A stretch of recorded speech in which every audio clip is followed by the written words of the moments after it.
This is Travis from Non-Apologetic News, and today we're going to talk about how to legally fly with your favorite accessory.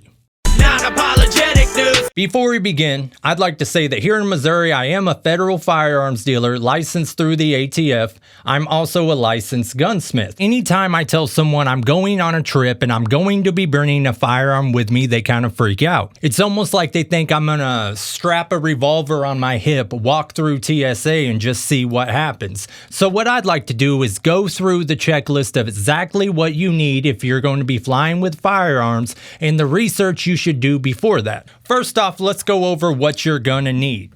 Now, if you don't know, it has to be in a checked bag, meaning you're going to have to check a bag if you want to fly with a firearm, period. Here's the requirements. The TSA requires a hard case similar to this. Now, some people say you need the Fort Knox of cases, but really any foam-lined case like this will work just well. Now, what you're also going to need on top of that, you throw your favorite little bang in here. This has to be locked. So I've got into arguments with people, disagreements rather, about the type of lock that needs to be used. What I've found always gets approved is your basic gun lock, okay? So this is going to be the lock that comes with every firearm. This will work great. As you see, we have our two holes here. We're just going to strap that thing in there. This thing will be all locked up before you even get to the airport. I would recommend just a basic luggage lock. Now, obviously, this isn't going to stop anyone who wants to rip your whole bag apart, but it will stop someone who's just going to zip your bag open and have a look. Now, all these keys need to be kept on you. You do not give them to the TSA. You do not keep them in your bag.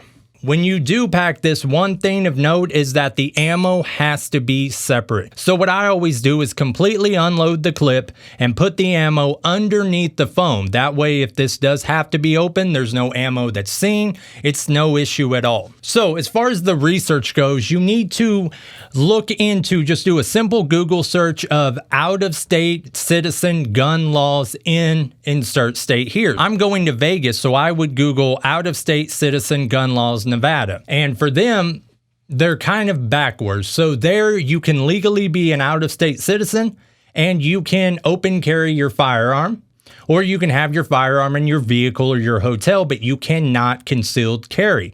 Now, a bit of a loophole, depending on where you're going, is if you have a concealed carry permit for your state.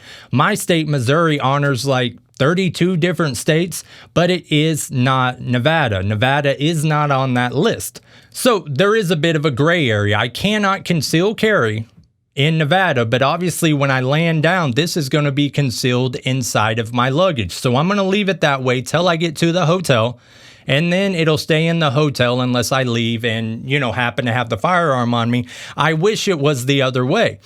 I went to Texas a couple months ago, and it was the exact opposite, where an out-of-state resident can conceal carry. So I was able to have my firearm concealed, and that's the way I prefer to do it when I'm in an area I'm not familiar with. I don't know the tone of that neighborhood. I'd rather have it on me, but not have it's on me. Here's what you do when you get to the airport. Immediately you go to check your bag. It should be just a handful of feet inside the doors. You do not go through TSA. You do not go through the thing where you take your shoes off, you get your bag searched. If you have a firearm with you at that point, you're in some trouble. So you go to whatever airline you're flying in. They'll have all the terminals there.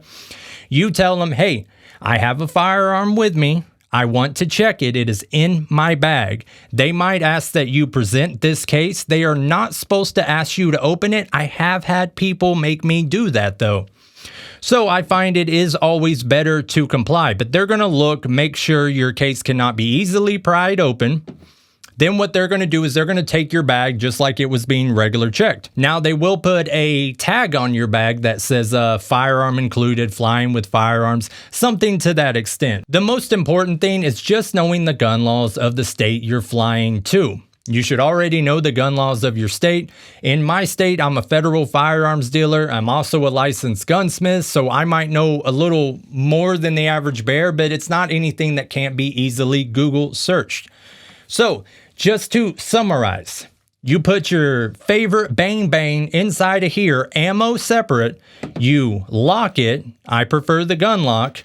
You put it deep in your baggage and you make sure your baggage is locked. Both these keys stay on you at all time. Right when you walk into the airport, you check your bag and boom, that's it. It's not this big majestical thing where you cannot fly with firearms. Every single state I fly to, I fly with a firearm. And I just abide by whatever laws they have. And if for some reason you're having any trouble figuring out those laws, you can call the ATF office in that state. They're not going to ask for your name. They're not going to ask what you're doing there. They will, however, answer any questions on how you can carry, when you can carry. Like, for example, in Vegas, a very strange thing, an out-of-state citizen can open carry right in the middle of a casino. It sounds crazy, but it is true. So follow all these steps and the next time you fly, you will be protected. Non-apologetic news. Non-apologetic news.